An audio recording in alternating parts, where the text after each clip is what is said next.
Hey, thank you all for coming. Today is July 6th, 2020. In this time of pandemic, we're here to bring you something that's a little fun.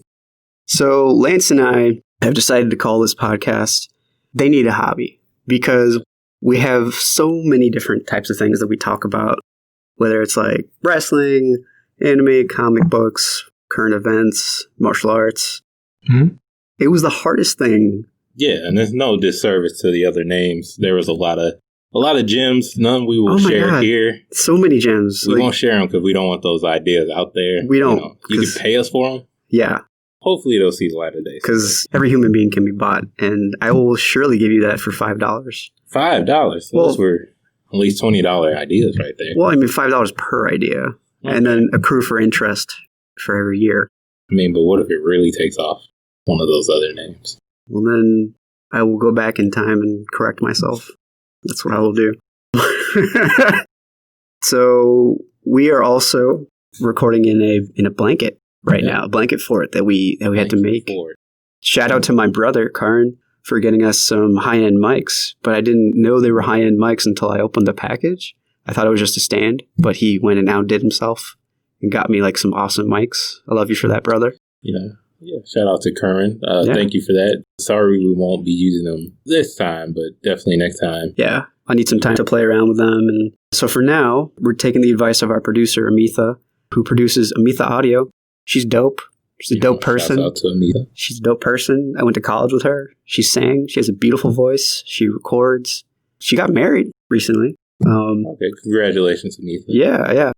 And her husband, Chris, is a dope guy. He's just... Shout out to Chris. Shout out to Chris, man. Shout out to everybody. Who helped make this podcast what it is. We got a lot of feedback on that first episode.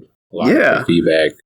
And so we're using that to put it into this, our first real episode of They Need a Hobby podcast. Because before we didn't really have a name. We really didn't have structure to it. No. So we're kind of introducing a little structure here. Amorphous blob of sorts that we loved. Yeah. Dearly. So Lance, what have you been watching this week? I've been looking for shows, and one show I got into was Hunter x Hunter. It's an anime. Yeah. Kind of slept on by me. Honestly, I've been hearing about that for years. Yeah, man. It's been out for a long time. I remember having the manga, actually, as a kid, and finding it to be okay. I tried to watch the anime previously, and I do this with a lot of shows, and we'll get into that a little bit later with another show that we'll be talking about. Mm-hmm. But it's kind of one of those things where, like, I'll watch the first episode or two and I'm like, this is okay, but I don't think it has my attention for a full however many seasons. But yeah, this time I actually stuck with it, watched it. I'm done with season 1 now, and so I'm in season 2, and it's been good, man. Good. It's made by the same guy who did Hakusho. Hakusho, which I love saying that he did that because that was one anime Lance and I really liked as well. We actually did bracket. You wanna talk about that a little bit? Yeah, but the bracket, it would just, I think on my end, it won. It won, I think, for both of ours. Yeah, so it made it really far in this Toonami bracket that I saw. I think the actual official Toonami page post. Mm-hmm. So basically it was like, animes, cartoons that were introduced by Toonami to America. Yu Yu Hakusho for me was one of those animes that I got into by watching it on Toonami. Just a great anime. If you haven't seen it already, you definitely need to check it out if you're an anime fan. And, even if you're just getting into anime, it's one of the classics now. We're kind of older. We don't have the My Hero or One Punch Man. Yeah. So it's considered a classic. A lot of the same voice actors are on My Hero, which is cool. Yeah. Yeah, they actually just threw Hakusho up on Netflix. Cool. Anything else you've been watching? Not watching. What about you?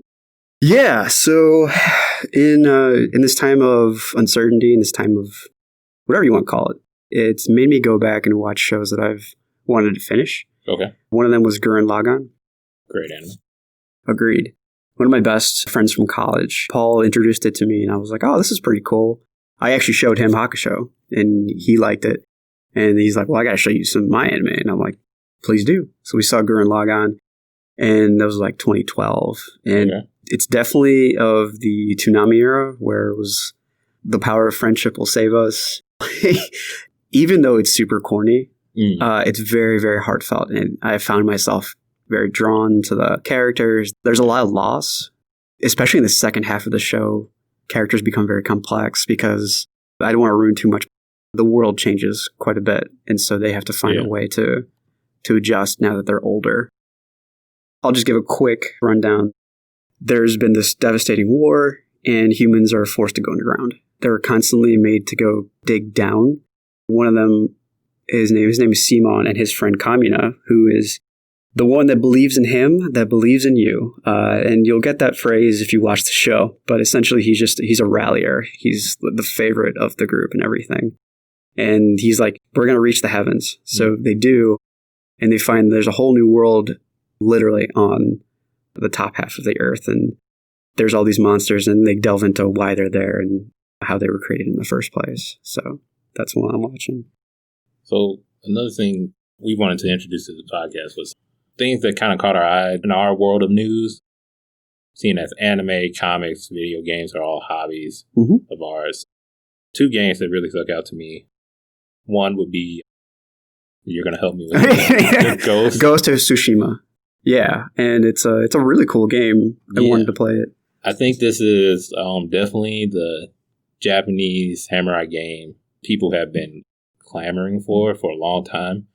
Just for me, following the Assassin's Creed video game line. I know with that series, I know a lot of fans have been clamoring for this samurai-style assassin game, even though it's not by Ubisoft or the people who make Assassin's Creed over there.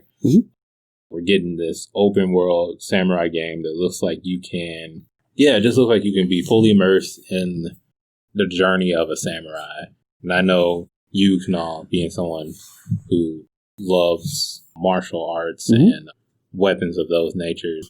Did anything from the trailer you saw or anything you heard about it kind of stick out to you? What was cool is that it's when the Mongols are invading. Okay. Which is really cool. There's a beautiful, beautiful story that takes place during that time. I believe it's Kublai that's invading. And he sends a naval fleet out to Japan, and they send the naval fleet as backup. I'm assuming that the game takes place before that naval fleet comes in. The reason why I bring it up, I was a history major back in the day, so shout out history. Shout out to history. No one's going to be left out in this podcast. That's right. Not a soul. Really quick to clarify too, we're not just going to be strictly the nerd podcast all the time. We'd love to hear feedback. We'd love to hear about history too and like other interests. Back to what you were saying. Yeah. So this game will be with one of the samurai essentially going.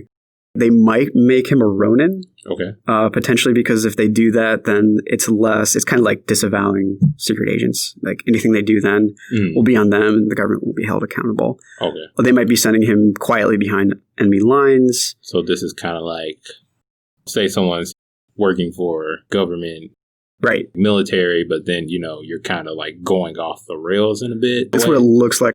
You've played the game, so you're going to have to clarify for me. I haven't played it yet. Never mind. I haven't got the demo or anything like that. The way you talked about it seemed like you were a master. I'm just like super excited for it. Okay, cool. Because video games now for me are more of like a second tier hobby in a way. Because it's like you grow up, get a job, and you don't get to sit down and play the games, or you just don't feel... You have to really choose your games when you get older. And back in the day, you get the full game. Now you got to pay for the DLCs. Oh my gosh, yeah. Everything like that. Like in the 90s, you get a game, you get the whole burger. Whereas like now you get the game, you'll get the bun. You have to pay to get the burger. You have to pay to get the, the meat, the substance of it. And anything else. Yeah, sorry, man. I didn't realize it hadn't come out yet. No, it comes out July 17th. Hopefully the podcast will be out. Oh, shoot. Then. So it's soon. Okay, cool. Yeah, so then, maybe we'll come back and we'll talk about some gameplay on it and how we're enjoying it. Mm-hmm. And the whole thing with the typhoon is that the typhoon comes and wrecks the entire naval crew. So the Mongols leave and they never touch Japan after that. Okay. Japan was an area where they just can't invade it. Same thing kind of happened in the Philippines just because they were not used to the terrain. Which reminds me, something else that I'm also watching is Legends of Tomorrow. Okay. It has like Arrow, Flash. Oh gosh, what else? The whole Arrowverse. Right. The whole like DC CW kind of universe, and we touched on the animated side last time. Yeah. This is the live action version. It's fun. It's time travel and tons of fan service, and they don't take themselves seriously. Yeah, that's definitely how I've enjoyed the show up until like maybe 2 seasons ago. So I'm guilty of stopping it, not finishing it or keeping up with it completely. But yeah, definitely a fun ride. For me, it was good to see maybe like the closest ensemble to a Justice League that we'll get. Yeah, and like the supporting characters of that, which is pretty cool. Yeah, and it was good too because one of the main gripes I've had with Arrow and Flash is that sometimes their cast can get a bit too big at times. Oh my god. And it's like everyone has a team. And so it's nice to see that, you know, some of those other characters like that could use more spotlight, like Sarah and Ray, get their own time to shine and get their own show as far as that goes. To do so. Yeah, definitely. But you're in season 2. That's definitely a good season. I love season 1 for what it was. But I think it gets better season 2, season 3. Yeah, man, it's definitely a fun ride. Cool. I'm looking forward to it. Also, too, real quick, while we're still in things we've seen, we'll just go to what basically every DC fanboy is talking about, and that's the Snyder Justice League cut. I think it's interesting. Now the actors are coming out with their own support for it's Jack Snyder, right? I think Jack Snyder for his original release for the final cut of his version. Given the Lance Jordan quick rundown of it. So Jack Snyder was the original Zack Snyder. Zack Snyder. Yeah. There we go. It's cool. So shout out to Jack. There you go. Jack Snyder, whoever you are, you're getting a shout out today. But Zack Snyder, he was the original director for the Justice League movie. He had some family issues that came up that caused him not to be able to finish the movie. And so they brought in Josh. Guy who wrote, oh my gosh, what is his name? Josh. Wrote Firefly, wrote like Marvel. That guy, the Marvel guy. Oh my god, I can see his face right now. Yeah. All of my friends are going to hate me right now. We'll definitely get some smoke for this. But he came in to basically finish the movie, and what we got was a Justice League movie that was, in my opinion, mediocre. I didn't hate it, but I didn't think it was on the lines of an Avengers. Okay. Which I felt like DC really needed an Avengers in this time because Batman vs. Superman was a flop. Yeah, the animated one was fantastic. Fantastic. Yeah. I think Man of Steel was good. I like the Kryptonian tech. So that was cool. We were just looking at that universe. I think Wonder Woman came out before Justice League, and that was a good movie. Yes. That was a hit. That was awesome. Yeah. Yeah. Yeah, I think they really needed something magical with Justice League, and what they got was mediocre at best. They keep on trying to go dark and gritty. They were, and I think that's when the new director, Josh, he came in and he added the humor to it. We've seen a lot of critical reviews from that. Yes. But, you know, with this new edition of the film, we're going to get how he originally intended it to be made, and I guess we're going to see this dark, gritty Justice League. We're going to see Darkseid. Yeah. We're going to see some people that were cut from the film, some scenes. Was there anything you were looking forward to in this new edition of Justice League? Are you checking for it at all? I'll be very honest with you, no. Because I caught when I was in India last year with Billy. White Shoes also goes by Ahmad Johnson or AJ. I saw the Why does AJ get shout out? Because second time too. I was watching that there, and I'm like, this is a lot of moving parts. To be fair, it's hard to put like 5 different characters in a movie and have them all have equivalent stage time. And Absolutely. It's a lot. It's a big undertaking. Yeah. Once I saw Batman vs. Superman, and I'm like, this is disappointing. Although, fun fact, I did get to, about a month ago, do a Zoom training session with the fight choreographer for that movie. Really? Yeah, his name is Damon Caro. I believe he did Batman vs. Superman and Man of Steel. Okay. Yeah. Super nice guy. Very, very talented. Yeah, fun fact about that. So not checking for it at all. Yeah. I mean, that's fair. I'm not super hyped on it. I'm not expecting it to renew the DC movie universe by any means, but it's something that fans have been wanting since the original came out, and I don't see a reason why. If it can't come out, I'll watch it. I mean, I'll probably catch it, but yeah. I want it to be perfected first. That's what I'm looking forward to. And it looks like that's the route they're going to try to go. So we'll see. Cool. So also with this podcast, we have a segment where we really deep dive into a subject, just a subject that we want to talk about. It's like a hobby, a passion of ours. Yeah. So with this week's episode, we're going to dive into Arrow. We have already touched on the CW Arrow universe that came out of the TV show Arrow. Yes. Starring Stephen Amell. So this was a show that started in 2012, I believe. Yeah, 2008 or 2012. So maybe a little bit earlier. It's been around for a bit, and then they just ended his show. It just ended season 8, but the last season. Yeah.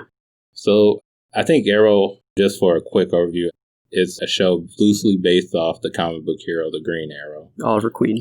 But anybody who's watched the show or has seen any promo for it knows there's some definite Batman-ish mystique over the show. I think they edit a lot of the Green Arrow's history to kind of very much more align with Batman in a lot of ways. I'll say this, though, it worked. It worked, and this might be just a take from me. It worked for maybe the first 3 seasons. I was actually just talking to someone about this earlier. Like, it kind of jumped all over the place. Right. And they tried way too much. Like, there was way too many plot lines they threw into it. Absolutely. I think the drama of it kind of caught up to the show. Yeah. But that's not to take away from the action sequences that we got from Arrow. Yes. The show in general. Very beautifully choreographed. A lot of elements of martial arts in there. Something that you're a big fan of. Could say I'm a nerd. And the nerd for the martial arts. That's right, martial arts nerd right here. So we're going to talk about top Arrow fights. I won't even say top 5, but 5 Arrow fights that I felt like stuck out to you. Stuck out to me, and I feel like there's some elements in it that I would love to hear about. Yeah, more from the martial arts aspect of it. Yeah. So to begin, first of all, the ones you chose were a lot of the ones that I liked when I had seen the show. So I was really thrilled about that. I may or may not have done a couple fist pumps in the air. So to begin, there's a guy named James Bamford, and he is the stunt coordinator. They're from Canada. His partner, Jeffrey Robinson, also a stunt coordinator. And the stunt double for Stephen Amell is a guy named Simon Bradley. Okay. Simon Bradley Burnett. My training has been particularly from a guy named Daniel Inosanto. So he was one of Bruce Lee's top students. Oh, wow. Gem of a guy. Just a joy to listen to. I've met him upwards of 10 times. I've been to seminars of his. I've been to 2 Indonesian Filipino grappling camps with him. Very multi-talented martial artist. Has trained and met and worked with some of the most random people you'll ever imagine. Okay. Yeah. Like Larry Flint to Kobe Bryant to Kareem Abdul-Jabbar. He's trained them all. Inevitably, if you're a martial artist who's been around for the past 40 years, you have crossed paths with him at some point. Or they have crossed paths with him at some point. He is the one that kind of brought together a lot of the Filipino martial arts. And the Philippines is an interesting place where it's been invaded by a bunch of different cultures. Colonial, also Indian as well. There's a big Indian influence in it. Definitely a huge Spanish influence, Italian. And then also the surrounding land masses like Indonesia and the Southeast Asian peninsula. So that when I mean that, I mean like Laos, Cambodia, Thailand. A lot of the kickboxing, you'll see there honestly will be gradients of each other. So like what I like to call Majapahit kickboxing. I use that term to describe a specific style of kickboxing found in the Majapahit Peninsula, and they were an empire that only existed for about 200 years. We're a huge portion of that part of the world for a while. And then because they were so big and so spread out, they unfortunately fell. But a lot of the systems and culture remained, obviously, as it normally does. So Daniel Inosanto, Guru Dan, as a lot of us call him, is a pioneer in that field because he worked with a lot of the old masters from World War II and consolidated it to a version that could survive the decades. He's also really good friends with the Machados. Jean-Jacques Machado is actually one of his best friends. So yeah, he's very multi-talented. So a lot of people from throughout Hollywood have worked with him.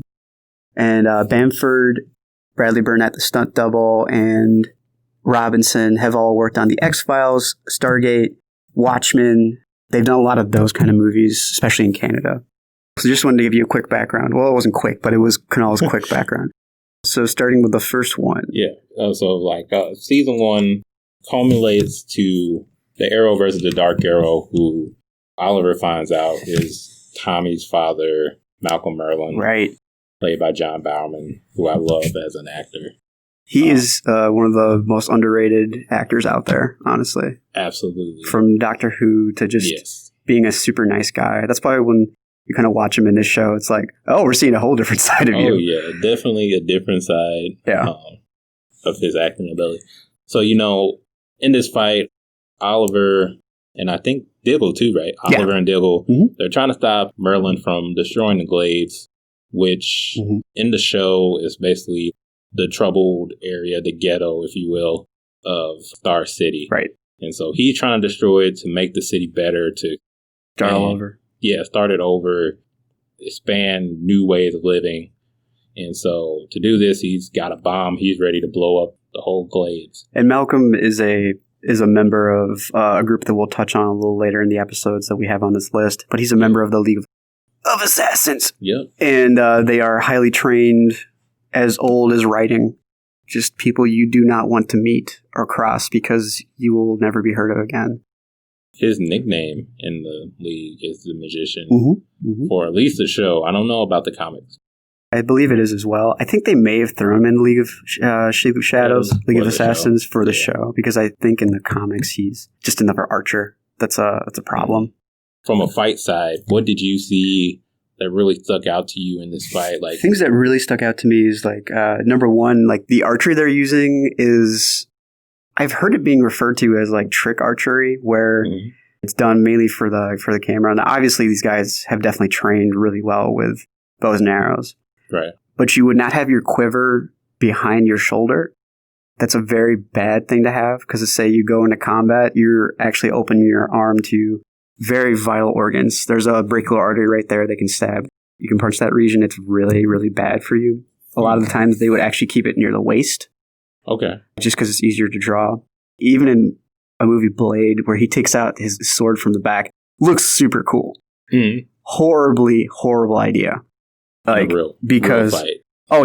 Real fight. You're leaving yourself up so overly vulnerable. Inevitably in a fight, you will have vulnerable positions, but you want to turn that down as much as you can. But other stuff that I definitely saw was capoeira, which is a Brazilian martial art developed centuries ago from a combination of African slaves and local indigenous populations. And so specifically, it's done from low kicks. It's actually survived through dance. A lot of martial arts have survived through dance throughout all cultures. And so there's a part where he plants on the floor with his hand and then like does like a double kick to Malcolm. Yeah. That looked a lot like capoeira. Now you also see that in other art forms, but capoeira I think will be the one that I would put money on for that one. There's also a classic chokehold when he's trying to get them at the end. Of course, it fails because Oliver just stabs him with one of his own arrows. And there also was this whole overarching theme of Oliver not knowing exactly what he wanted to do, who he wanted to be. And this kind of struck me because I remember watching episodes that led up to this. And he said to him, he's like, Oliver, you are younger and faster and stronger than me. You should be able to defeat me. That is no question. But you have no idea what you're doing. And especially if you fight with no intention, if you fight with no clarity of mind, then there's no point in fighting. So how true is that in real life martial arts? That's very true. Because if you're second And it's a process. It's a journey, not a destination, as cliche as it sounds. You are constantly correcting things, at least in my opinion. You're correcting things and always learning more about yourself through running through drills and then doing safe sparring. And you have to trust yourself. People often say, don't think when you're fighting. I would hearken to say, think less and trust yourself more. Right. Because it's not a dumber way of thinking, but it's a lower level of thinking than like doing calculus or something like that. You're addressing the threat in front of you to get to safety. So yeah, that's what I have to say about that episode. Okay, for sure. So moving along into season 2. At this point in season 2, Oliver just found out that Sarah Lance, a woman that he believed to have been dead a long time ago, is actually alive, and she's actually the Black Canary now. And as Oliver is going to meet up with her to convince her to basically reveal her identity to her family, and then also to figure out who's these ninjas that we learn to be the League of Assassins that are following her. And so that's when all this is revealed in the clock tower, Sarah's hideout. So that's season 2, episode 5, League of Assassins. Yeah. We got to see a lot of weapons here. Oh, we got to see a crap ton of weapons. The League's weapons. We got to see Sarah's weapons. So my question is, what those weapons are? Yeah. How does this translate in a fight? Sure. So this was a lot of fun for me to watch because a lot of the movements they've done are drills I've done. So I was like super geeking out about it. Oh. The weapons that they're using, Sarah is using 2 different weapons. So she's using 2, what we call bastons, or 2 sticks in the show. They're the metal sticks, but as well as about a 5-foot staff. And I've had training in both. The Philippines have tremendous amount of training in both of those weapons. The reason why the Philippines use sticks so much is because it was an easy way to hide their training, hide their weapons, because stick usage translates into knife, translates into empty hand as well.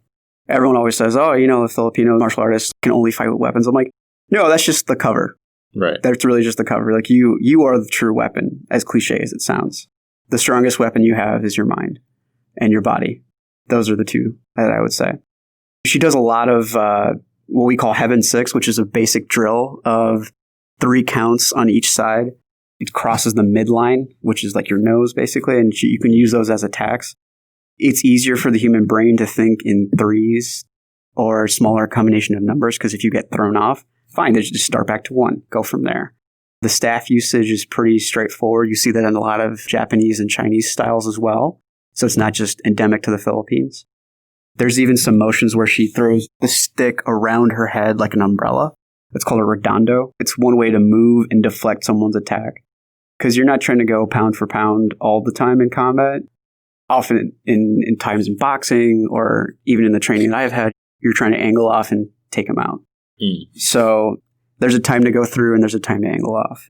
Also, the main assassin, the dude who's bald and has a beard, is carrying the sword, which is called Kris, K-R-I-S. Different parts in the Philippines, it's called a different weapon. And this is quintessential, endemic to the Philippines. It's a sword that's very, very known for the Philippines. And it was cool to see that because it's not a very big sword and it's meant for direct combat. Like the Philippines is a jungle. So they would use this as well as another sword called the bolo, which looks like a machete. So moving along, so we get to the end of season 2. We find out the big bad this whole time is Deathstroke, Slade Wilson. We find out more about Oliver and his history on the island, how Shadow was involved, how the Mirakuru was involved in all this. Basically, what we get is really 2 fights that I think is probably like the most beautiful choreographed fight in Arrow. Maybe just from how it was shot. We get the flashback to the island. We get the current fight with him and Deathstroke. Basically for the Battle of the City. I guess my question to you is, what stuck out here? A lot of things. Deathstroke's weapons, Oliver's movements in the fight. Yeah. I just realized I may have not said something important. Specifically, the arts that Inosanto teaches, and that's shown a lot in the previous episode, is called Kali, K-A-L-I. And Kali is typically attributed to the knife work our niece is usually attributed to the stick work, and the grappling section of Kali is often known as Silat. So they're terms that are used interchangeably. What's interesting that stuck out to me is because it's student and teacher fighting. Mm. Slade was one of his first teachers. Yeah. Like, there's a bunch of episodes of him doing the same drills, like having sex, and he's even yelling at him. He's like, why are we fighting with sticks? They're going to come out with guns and knives. And he's like, well, you understand. This is how you learn. The problem is Slade is not the nicest of people, and so he just kind of like hits him a bunch, which is no way to train, in my opinion. People disagree with that, but that's my stance. And Slade is special forces, so a lot of military and spec ops use Kali and a lot of different martial arts. You'll hear Kajun Kenpo, Krav Maga, I'm sure, is in there as well. A lot of the Navy SEALs use Kali as well. So yeah, this one that stuck out to me is like, one, he's fighting with a katana, which is very reminiscent of Japan and everything from there. It was also interesting to me because he's fighting basically unarmed, Oliver. Yeah. It's empty-handed to double-handed katana, and Slade is no joke when it comes to fighting. Yeah, it's like what in the comics, he's like one of the most deadly assassins in the DC universe. Yeah, and he has a healing factor, so like, which makes it even more dangerous. I also saw in here, and as well as in the flashbacks, there's a lot of Southeast Asian kickboxing. Mm. I saw a lot of Muay Thai, a lot of knees to the head, a couple elbows, stuff here and there. There was a lot of overheads by Oliver.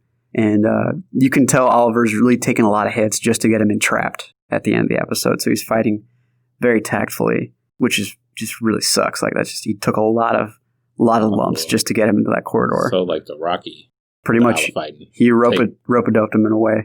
Yeah, he Clubber Lang him. Yeah, good callback. I like that. Yeah, that's what I do, man. You gotta link it. So now we get to like a fight that's probably like, I would say, the most synonymous with Arrow in a way, because it's like, I think it's one of those scenes that every fan has called back to. It's like maybe a good point in Arrow and maybe like a turning point as well. Because some would say, well, at least I would argue, maybe after this episode, the show kind of dropped a little bit. Yeah. But as far as the fight goes, I'm referring to season 3, episode 9. It's called The Climb. Mm-hmm. And here we have Oliver versus Ra's al Ghul. Hell yeah. As all DC fanboys know, fanboys and girls. Fan people. We're gender neutral. Fan peeps. As all DC fan peeps know, Ra's is the leader of the League of Assassins. He's one of the most dangerous men in the DC universe. Mm-hmm. You do not want to face this guy one-on-one. Trained Batman in the comics. That's right. He was actually wanting him to be a successor. Yeah. Pretty nuts. With training Batman's son, Damian, his daughter, Talia, really dangerous in the comics. I'm not so sure about Nyssa in the comics. I don't even know if Nyssa... I only heard about her from Arrow, actually. Okay, so yeah, maybe a created character there. They had her show up in, like, Arkham Knight. Nyssa or Talia? Nyssa. But you would only get there if you finished part of the sub-games. Oh, sub-quest? Yeah. Oh. And I never finished the sub-quest. Yeah, it's okay, because that game was kind of a letdown. So, the amount of Riddler trophies in itself, it's kind of disappointing. But, oh well. But in this fight, Oliver Ray shirts off on top of the mountain. Fucking yes. Fighting to the death. Oliver is just seemingly outclassed, ends up getting murdered. Oof. Yeah. So take it away. Tell us why this scene was so magical to the Arrow fanboys. It was magical to this Arrow fanboy as well. Because, number one, he free climbs by hand. Yeah. To get up to there. If I did that, I'd need like a protein bar and a nap. And then I'll be like, okay, let me go take off an ageless assassin. Yeah, let's do this now. Yeah. I definitely know you knew this, but like Ra's has kept himself alive by means of something called a Lazarus pit, where he just constantly keeps on living. So he's centuries upon thousands upon years old. So he has a tremendous amount of experience and fighting knowledge. He's been trained in everything. He's a dangerous man. I like the actor that played him. He does a very good job. What else has he been in? I saw him, I think, in Chronicles of Riddick, Perfect Dark. Okay. Love Chronicles of Riddick. He was, I think, one of the side characters. I didn't notice him until I saw it on TV again. I'm like, oh my gosh, it's Raish. What's he doing here? And he has like an American accent. It threw me off completely. At least I think that was him. Basically, what's cool about this scene is like, number one, the music and the fact that it's a background of snow on a mountain cliff. So like traction is pretty rough too. He meets his old friend Maceo there, who joined up with the League later on. Yeah. Maceo. As they choose their weapons, it's a really cool shot of, for me, history and a lot of different weapons. You see Turkish, you see Japanese, you see Chinese, Filipino. I'm pretty sure I saw a saber there as well. So you see a lot of different cultures with their blades. And that's kind of like, I think at least in the show, Ray shows some respect for like all those art, for history and all those art forms. Very much so. Beings as he's lived for centuries. Oh, completely. And he draws from all of them too. And of course, the two swords that Oliver chooses are Manentu Chris's. So it's a specific Filipino Chris. Another fight where it's unarmed versus double armed. And he's like, what are you doing? He's like, I'll take the weapons from you. Don't worry. And what precedes is something that really does a good job of showing, in my opinion, something significant for Oliver. So he's had Slade teach him barely. He's picked up a lot of different fighting styles as he's gone on. Yeah. Specifically like Sambo, Kali, Capoeira, archery. And honestly, those are pretty good and wholesome arts if you want most areas of combat. He's had really good fight experience. He's unfortunately had to kill a lot of people. His experience is actually pretty decent. But Raish is classically trained. Mm-hmm. He's also killed untold amounts of people. Right. Oliver is just out of his league. Literally. Pun intended. Pun intended. Even Raish says, you should be honored. A lot of people haven't made it here. I was actually showing this clip to my instructor. There was a drill that they did in there really quickly called Hubud, which is a timing drill. It's a way to, he tries to do an overhead slash on the right, and you catch it with your forearm, and then pass it with your other arm, with your forearm, and then pass it down. Well, this will be easier. Raish tries to slice him with his right arm after disarming one of Oliver's swords. Oliver catches it with his left forearm, passes it with his right, and then with his left arm attacks Raish, only to have Raish hit him a bunch more times. They also changed the elevation. Now this is where we're getting really nitty gritty. Yeah. But he gets knocked down, and Oliver's like, "Oh shit, I got to do something."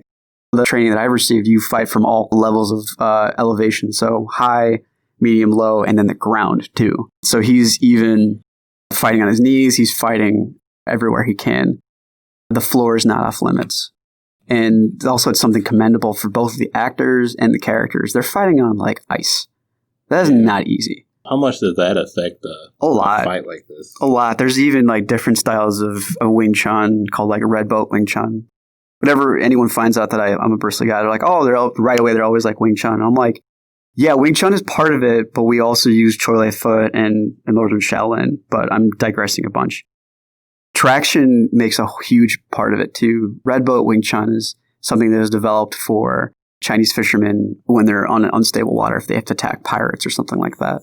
As well as you go to certain parts of the South China Sea, if the Filipinos are advancing, they have to really plant their feet in the ground because it's kind of swampy. So it's harder to get there. There's a part in a later episode where Raish he's training one of his recruits, and he's like, use the full amount of the ground because the ground is where we draw our energy from, which I thought was really cool. Traction, it's an unspoken part of combat altogether. This was really one of my favorite scenes to watch. Yeah. So definitely think is one of those scenes we'll call back whenever we think about Arrow years later. One of those classic scenes. And the music. The music's beautiful. They have the Armenian duduk in the background. Yeah. Check it out, man. It's dope. So this brings us to the final fight that I wanted to talk about. And it actually stars one of my favorite B-list red box movie. Underground actors, martial artists. He's hilarious too. Yeah. He has a really good sense of humor. He really does. So Michael J. White, he's in this episode. He's been in Arrow maybe a handful of times. Part of the Suicide Squad. Temporarily, I think, yeah. Yeah, for like an episode. So Michael J. White plays the Bronze Tiger, and he's locked up in Slapside with Oliver Queen. Oliver has just been arrested for being the Green Arrow, for committing all these murders over the years as a vigilante. He's in prison serving his time. Unfortunately for him, he's locked up with a lot of people who don't like him because he is this hero vigilante figure. It's not good for him. Not good at all. He grew the angry beard just to scare people off, man. Had the cuts all over his face to bat. And so my God, he's locked in there with kind of like a frenemy Bronze Tiger because like initially Bronze Tiger is a part of this 3-man group villains who hate Oliver because, you know, Oliver is responsible for locking them up over the years. Bronze Tiger is initially part of that group, but being that he's been kind of like an anti-hero up to this point, he changes his mind and now he's pro-Arrow and now he's on Oliver's side when the prison has this complete riot with inmates killing guards and everything going to shit. All because of a villain whose name escapes me. Diaz, yeah. Ricardo Diaz. Who has the weirdest voice. He has been in so many things, and yeah, his voice is weird. I'm going to kill Green Arrow. I'm going to fight him. I'm strong now. I'm like, that's how he sounds the entire time. I'm like, dude, do you want a Ricola? Like, seriously. So this is season 7, episode 7, Slapside Redemption. Yeah. Oliver, Bronze Tiger versus the prisoners. I'm thinking when someone tells me there's going to be 2 against 100, I'm just like, there's no way this is possible. But we know Oliver's resume, how he's been trained. Can you speak a little bit about Michael J. White's Bronze Tiger? Of course. Yeah, I'd love to. Michael J. White, if you were around in the 90s, you saw all of his underground movies. Yeah. He did a couple with Steven Seagal, a couple of on his own. Dude is jacked beyond belief. Yeah, he is an intimidating figure. Oh my goodness. Even at his age in this episode. Yeah, he's gracefully aging. Yeah. Weight training. Do it every once in a while. Yeah, so he has a ton of experience from various different karate styles, as well as Tang Soo Do and FMA, so Filipino martial arts. I know you guys are probably tired of me hearing me say that, but it's been taught to a lot of people, and a lot of the big names have done it. Even Steven Seagal. I mention him because he worked with Michael J. White back in the day, too. If you ever see Blood and Bone, there's a lot of grappling techniques he uses from Silat specifically for Michael J. White.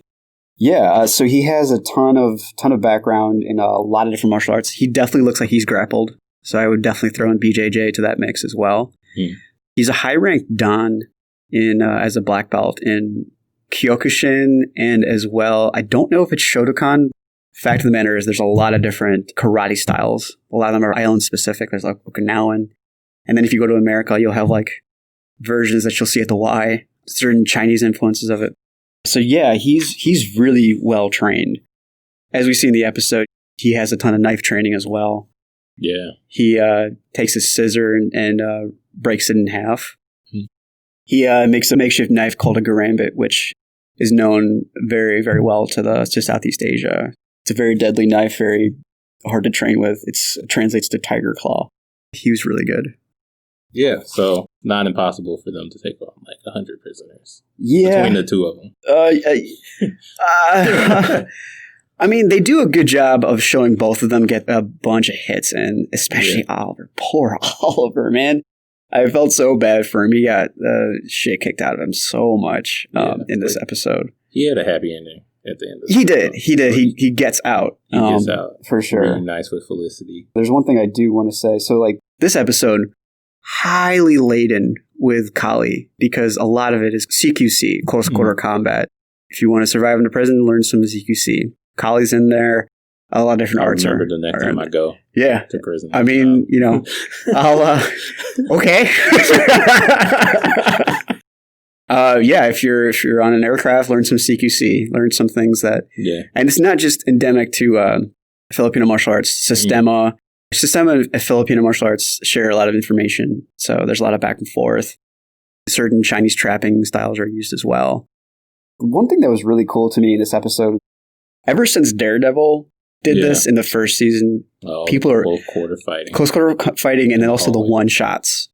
And you can tell they're one shots where the camera just moves and doesn't cut. This is going to be a random segue, but Singing in the Rain. I have seen that movie.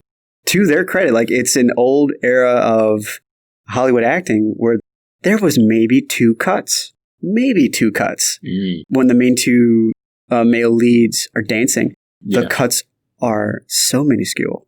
They did a lot of that just all in one take, which is tremendous. That's like how Jackie Chan does his cuts. I've heard stories of people doing 200 takes before they get the cut all in one shot. Yeah, right. Which, that's a credit. So there's this really cool scene where they're both walking on different levels and just clear inmates as they're going by. There was a lot of cool stuff there.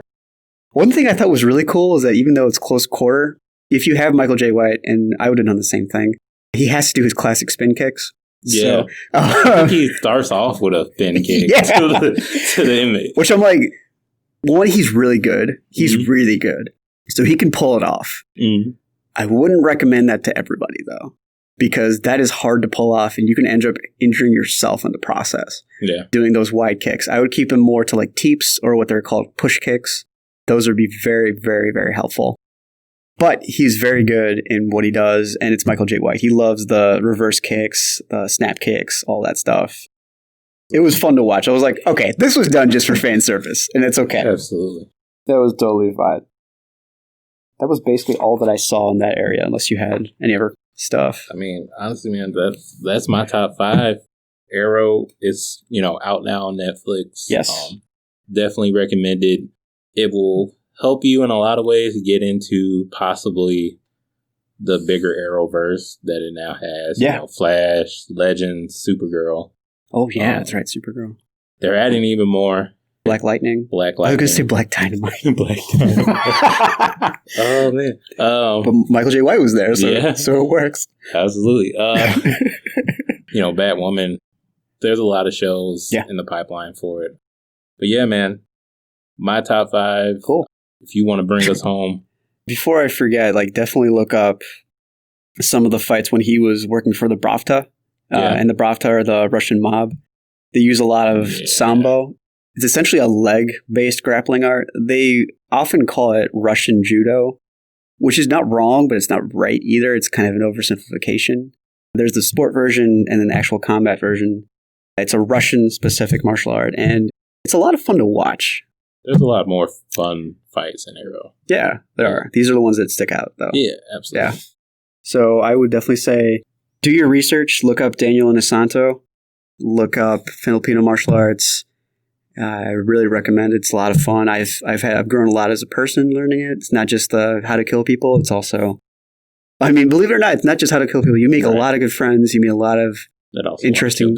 This, occasionally. But you gotta spice up the world every once in a while, or watch it burn. Every once in a while. This is how serial killers are made, folks. But I will tell you, there's cognitive aspects that can really help. There's a TED Talk done by an instructor I've met, actually. His name is Paul McCarthy, not the Beatle. Oh, I was about to ask. I was going to say, he gets that all the time because he's British, too.